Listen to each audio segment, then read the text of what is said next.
Assalamualaikum warahmatullahi wabarakatuh. Perkenalkan, nama saya Santang Silwangi. Saya dari program studi Teknik Industri Fakultas Teknik Universitas Buana Perjuangan Karawang dengan NIM terakhir 1002. Saya di sini akan menjelaskan operasi pemesinan dan mesin perkakas. Dasar-dasar operasi pemesinan. Nah, untuk dasar-dasar operasi pemesinan ini dibagi menjadi tiga, yaitu ada definisi pemesinan, material umum, dan jenis operasi. Untuk definisi pemesinan adalah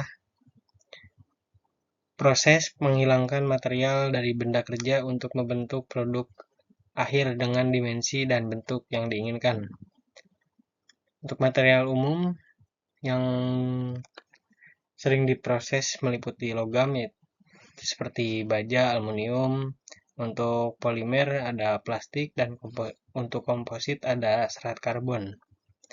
Lalu yang ketiga ada jenis operasi.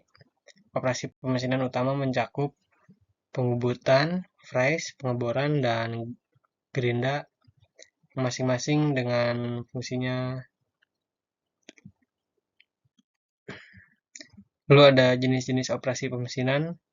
Yang pertama ada pembubutan.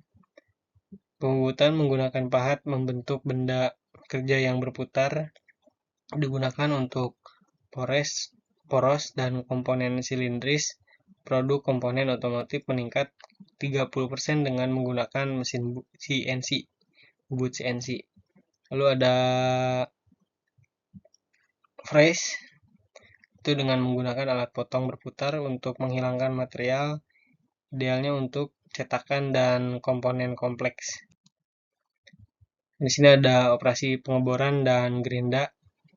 Pengeboran dan gerinda adalah proses penting untuk menciptakan fitur dan menyempurnakan permukaan komponen.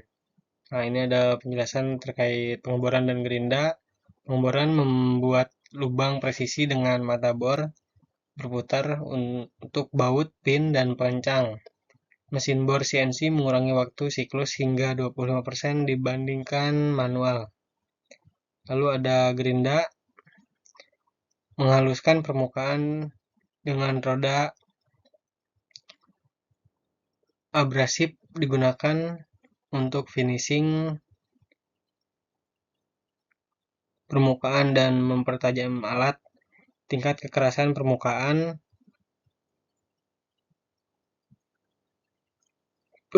bisa mencapai RA 0,025, ideal untuk toleransi tinggi.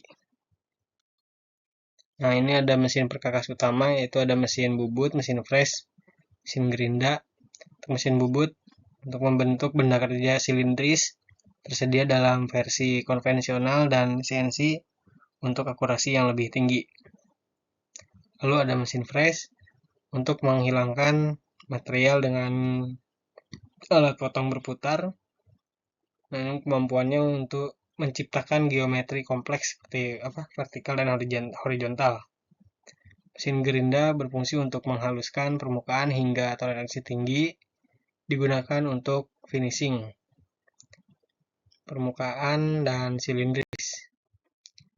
Cairan pendingin atau coolant berfungsi untuk menjaga pahat dan benda kerja pada suhu optimal, mencegah kerusakan termal. Lalu ada fungsi kedua, yaitu untuk melumasi, mengurangi gesekan antara pahat dan benda kerja, memperpanjang umur pahat. Lalu ada yang fungsi ketiga, itu membersihkan, membawa serpihan chip menjauh dari area potong dan menjaga kebersihan di atas kualitas permukaan. Lalu yang keempat ada untuk berfungsi memperpanjang umur pahat. Penggunaan coolant yang tepat meningkatkan umur pahat hingga 50%, mengurangi biaya. Studi kasus pembuatan komponen otomotif. Yang pertama itu ada pemilihan mesin. Memilih mesin perkakas yang tepat seperti bubut atau fresh untuk blok mesin, piston, dan crankshaft. Dua, ada simulasi proses. Simulasi proses menggunakan simulasi untuk memprediksi dan mengoptimalkan hasil atau mengurangi limbah. Yang ketiga, ada parameter optimal, menentukan kecepatan potong, kecepatan makan, dan kedalaman potong yang ideal. Lalu yang keempat ada CAM software. Penggunaan software CAM meningkatkan efisiensi hingga 40% dalam pemrograman jalur pahat. Nah, ini untuk tren terkini dalam pemesinan.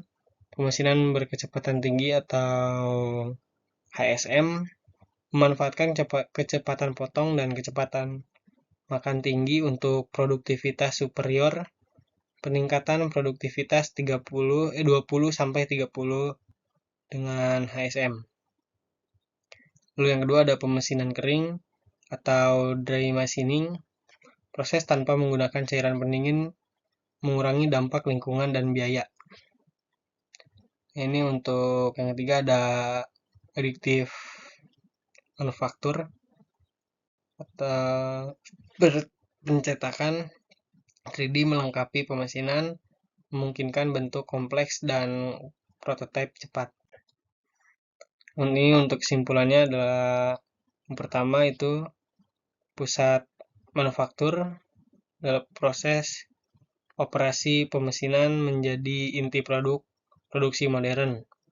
Lalu yang kedua, pentingnya pemahaman pengetahuan mesin dan perkakas dan parameter krusial.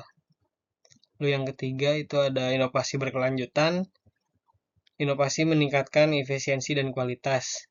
Untuk yang keempat, integrasi teknologi AI dan otomasi meningkatkan presisi hingga angka 35%. Sekian dari penjelasan saya. Terima kasih. Assalamualaikum warahmatullahi wabarakatuh.